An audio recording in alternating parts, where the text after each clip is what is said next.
జై శ్రీరామ్. ఈరోజు ఆశా వర్కర్ పైన జరిగిన దాడిని భారతీయ జనతా పార్టీ తీవ్రంగా ఖండిస్తుంది.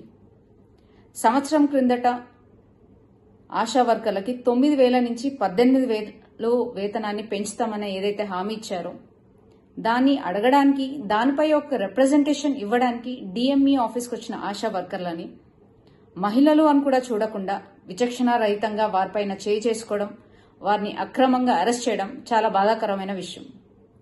గత ప్రభుత్వము ఏమీ చేయలేదు, కనీసం ఈ ప్రభుత్వం అన్న చెప్పింది చేస్తుందని నమ్మి మహిళలు ఏదైతే మీకు ఓటు వేశారో అదే మహిళల్ని ఈరోజు ప్రభుత్వమే చేయి చేసుకునే స్థాయికి ప్రభుత్వం దిగజారిందంటే ఇంతకంటే సిగ్గుచేటైన విషయం ఇంకొకటి లేదు. తెలంగాణ తల్లి విగ్రహ ఆవిష్కరణ రోజే మహిళలపైన దాడి చేసిన మిమ్మల్ని ఏమనాలో కూడా అర్థం కావట్లేదు. తెలంగాణ మహిళలు మీకు తల్లులుగా కనిపించట్లేదా? వారిలో మీకు తెలంగాణ తల్లి కనిపించట్లేదా? ఫస్ట్ మహిళల్ని గౌరవించడం నేర్చుకోండి.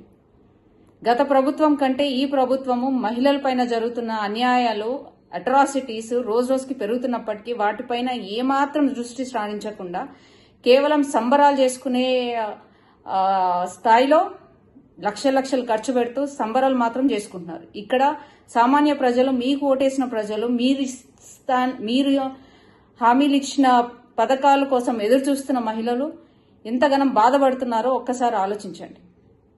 వెంటనే ఆశా వర్కర్లని వారి డిమాండ్స్ ని పూర్తి చేయాలి. అదేవిధంగా ఏదైతే మహిళలపైన చేయి చేసుకున్నారో వారికి వెంటనే క్షమాపణ చెప్పాలని భారతీయ జనతా పార్టీ మహిళా మోర్చా డిమాండ్ చేస్తుంది. జై హింద్.